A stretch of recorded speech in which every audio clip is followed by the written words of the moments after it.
Hello friends, कैसे हो आप सभी। तो आई होप आप सब बहुत अच्छे होंगे और स्वागत है आप सभी का मेरे चैनल में। और आज का जो हमारा टॉपिक है वो है वेद। तो आज मैं आपको वेदों के बारे में बताने वाली हूँ। तो चलिए अपनी वीडियो को स्टार्ट करते हैं। तो जैसे कि आप सभी को पता होगा कि हमारे 4 वेद हैं, ऋग्वेद, यजुर्वेद, सामवेद और अथर्ववेद। ये जो वेद हैं काफ़ी प्राचीन धर्म ग्रंथ माने जाते हैं और इन धर्म ग्रंथों से हमें काफ़ी चीज़ों के बारे में पता लगता है, काफ़ी ज्ञान मिलता है। और ये जो वेद हैं ये काफ़ी पवित्र माने गए हैं। तो यहाँ पे मैंने डेफिनेशन दी हुई है, तो चलिए इस डेफिनेशन को पढ़ते हैं कि भारत का सर्वप्राचीन धर्म ग्रंथ जो है वो वेद है।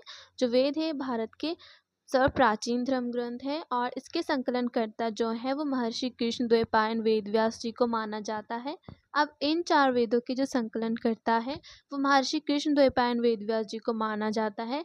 और हमारे 4 वेद हैं, एक तो है ऋग्वेद, यजुर्वेद, सामवेद और अथर्ववेद। ठीक है, तो जो ऋग्वेद है ये सबसे प्राचीन वेद है, सबसे पहले ऋग्वेद आया था। और ये जो अथर्ववेद है ये सबसे अंतिम वेद है, इसकी रचना इन 3 वेदों के बाद हुई थी। तो जो ये 4 वेद हैं इन वेदों को संहिता कहा जाता है, ये याद रखना बहुत ज़रूरी है। देखिए दोस्तों, ये जो वेद है ये आपके स्कूल टाइम पे, आपके कॉलेज टाइम पे, आप कहीं का भी एग्ज़ाम भर लीजिए किसी भी गवर्नमेंट जॉब का, वहाँ पूछे जाते हैं। तो ये जो वेद है इनके बारे में जानकारी होना बहुत ज़रूरी है। तो ये जो 4 वेद हैं तो इन वेदों को संहिता कहा जाता है। और चलिए हम ऋग्वेद के बारे में पढ़ते हैं।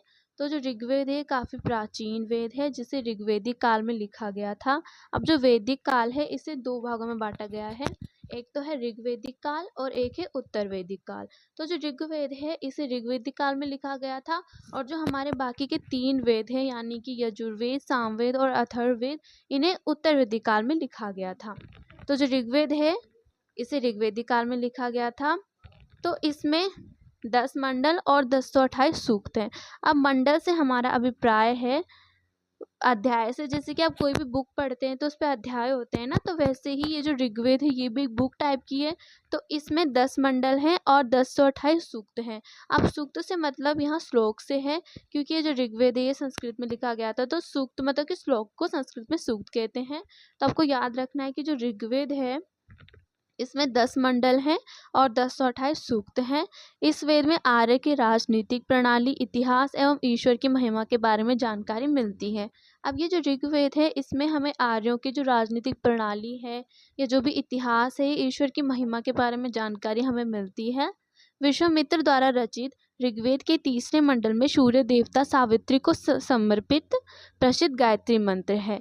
अब जो ऋग्वेद था ये विश्वामित्र द्वारा रचित है और इसके तीसरे मंडल में हमें गायत्री मंत्र के बारे में पता चलता है जो कि सूर्य देवता सावित्री को समर्पित है।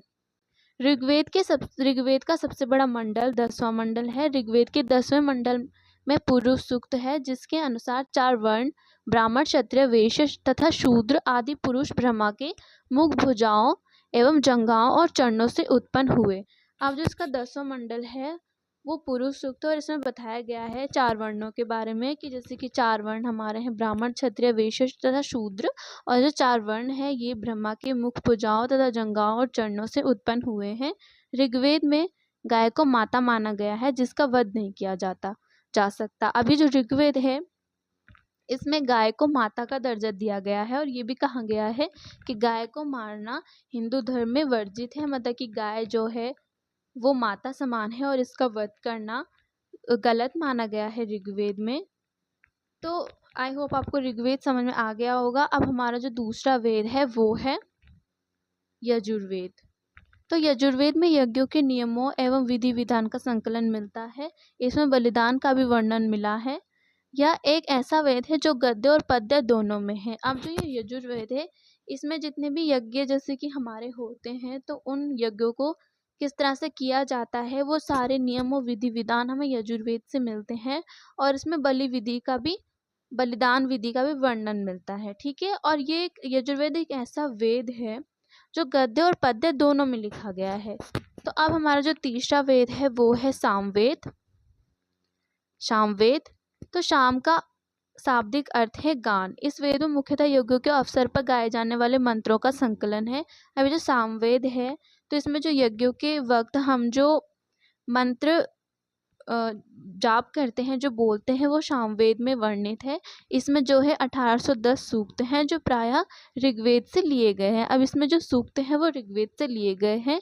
इसे भारतीय संगीत का जनक कहा जाता है। अब ये जो सामवेद है इसे भारतीय संगीत का क्या कहा जाता है? जनक कहा जाता है। और हमारा जो अंतिम वेद है और चौथा वेद है वो है अथर्ववेद। तो अथर्व ऋषि द्वारा रचित इस वेद में कुल 731 मंत्र तथा लगभग 6000 पद्य हैं। अब अथर्ववेद में 731 मंत्र हैं और लगभग 6000 क्या है? पद्य हैं। इसके कुछ मंत्र ऋग्वेदिक मंत्रों से भी प्राचीनतर है, मतलब कि ऋग्वेदिक मंत्रों से भी प्राचीन है। औषधियों का उल्लेख सबसे पहले अथर्ववेद में मिलता है। अब जो औषधियाँ हैं इनके बारे में उल्लेख जो है अथर्ववेद में मिलता है। इसमें मानव जीवन के सभी पक्ष, गृह निर्माण, कृषि की उन्नति, व्यापारिक मार्गों की खोज, रोग निवारण, विवाह तथा राजनीतिक, भक्ति, राजा का चुनाव, बहुत से वनस्पतियों एवं औषधियों, वशीकरण मंत्र, भूमि महत्ता आदि का विवरण दिया गया है। अब इसमें जो है कृषि की उन्नति कैसे की जाए, रोग निवारण, हर चीज़ के बारे में बताया गया है। और कुछ मंत्रों में जादू टोना का वर्णन भी मिलता है। अथर्ववेद के कुछ मंत्रों में जादू टोना का वर्णन भी मिलता है। तो ये थे हमारे 4 वेद, जिन्हें कि भारतीय संस्कृति में काफ़ी पवित्र माना गया है, काफ़ी मान्यता है। और मैं आपको यही सजेस्ट करूँगी कि ये जो 4 वेद है ये हमें पढ़ने चाहिए। इनसे हमें काफ़ी ज्ञान मिलता है, काफ़ी चीज़ों के बारे में पता चलता है, हमारी संस्कृति के बारे में पता चलता है। तो आई होप आपको मेरी वीडियो अच्छी लगी हो। वीडियो अच्छी लगी हो तो वीडियो को लाइक ज़रूर कीजिएगा। और अगर आप मेरे चैनल में नए हैं तो मेरे चैनल को सब्सक्राइब ज़रूर कीजिएगा। Thank you. मिलते हैं नेक्स्ट वीडियो में।